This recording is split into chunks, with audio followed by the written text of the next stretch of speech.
કેશોદના ઘેડ પંથકમાં ઓજત નદીએ ભારે તારાજી સર્જી બામણસા ગામના ખેડૂતોના મકાન, જમીન અને પાક બધું જ ધોવાઈ ગયું છે. ત્યારે કોંગ્રેસના નેતા પ્રગતિ આહિરે મુલાકાત લીધી ત્યારે સ્થાનિકોએ પોતાની વ્યથા ઠાલવી.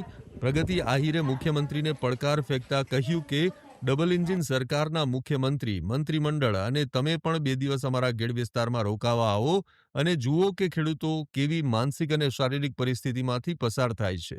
તેઓએ ચેતવણી ઉચ્ચારી કે જો 1 અઠવાડિયામાં સહાય નહીં મળે તો આંદોલન કરવામાં આવશે. आपकी जो डबल इंजन की गुजरात में सरकार है ना, वो हमारे घेड़ विस्तार में आए और घेड़ विस्तार में देखे कि लोगों ने अपने घर गवा दिए हैं, अपनी जमीनें गवा दी है और लोगों ने अपने सपने गवा दिए हैं. तो आप आइए 2 दिन रुकिए हमारे घेड़ विस्तार में, तो आपको पता चले कि गुजरात में आपका मॉडल कैसा है, गुजरात में घेड़ के लोगों की परिस्थिति कैसी है. तो आप आइए और देखिए. ये जो भैया है उसने अपना घर गवाया है. आप टूटा पूरा काटमाड़ यहाँ पे देख रहे होंगे, अपना घर गवा दिया है. उसकी मम्मी की आज मैंने हालत देखी, उसके आंख से आंसू नहीं रुक रहे हैं.